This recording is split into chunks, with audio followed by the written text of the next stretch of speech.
Alright, welcome. This video will demonstrate how to solve a threes 3x3 puzzle, the new pillar puzzles in DDO. The way these puzzles work is when you step on a tile or pillar, it will pull one from the adjoining ones. There's a maximum of 4, and it will always try to pull from the highest that's around it. So if I step on this 3, it's going to pull from the 4, not one of the other 3s.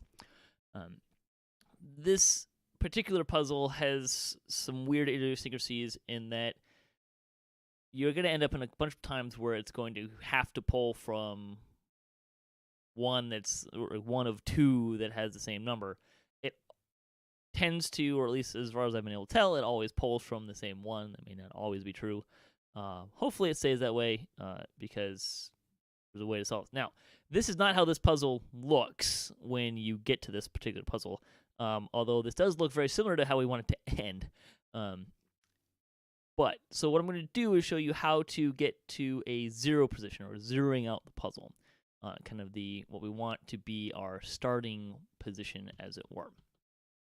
The way you're going to do that is, what we want is a 3 in the middle, 4s in the corners, and 2s on the sides.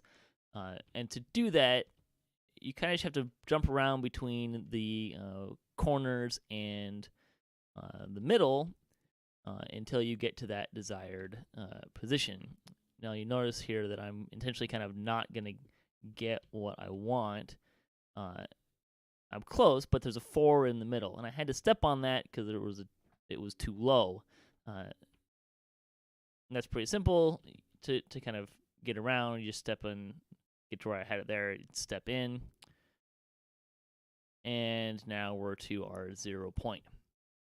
Now, orientation somewhat matters with this puzzle.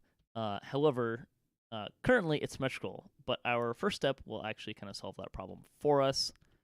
I'm going to step on the 3 in the middle, and that'll give us 1. Now, the way that I've been doing this myself is I just kind of tend to orient that towards the top. That's kind of the key position here.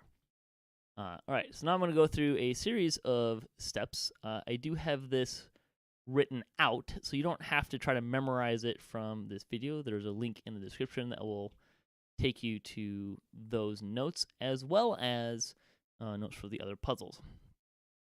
Okay, so when you get to this position, things get a little screwy, and I'm going to make another series of moves that are really just designed to put the 4s where I want them to.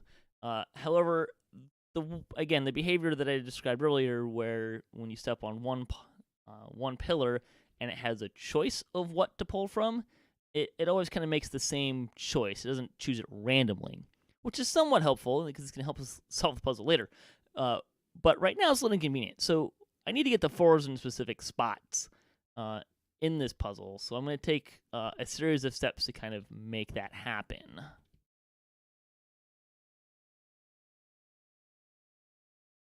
Because really what I'm trying to do is get that 4 away from the 2 that I'm going to be stepping on here in a moment. Or at least in that one particular spot.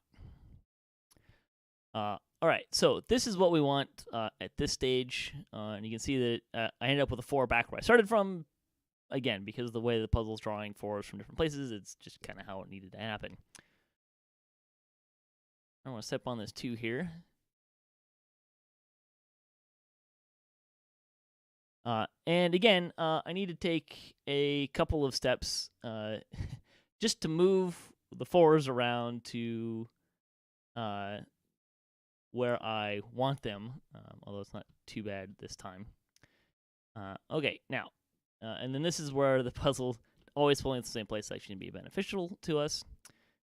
Get to this point. And this is really what we're looking for, and the reason why for this is, if you think about how the puzzle works, I'm trying to get the 1 to go away. To do that, I need a 2 in a corner next to it, which we've achieved, so yay. All right, at this point, it's pretty easy. And we have solved. Hope this helps. Check out the link below so you can get the actual numbers or kind of step-by-step guide as well. Thanks for watching.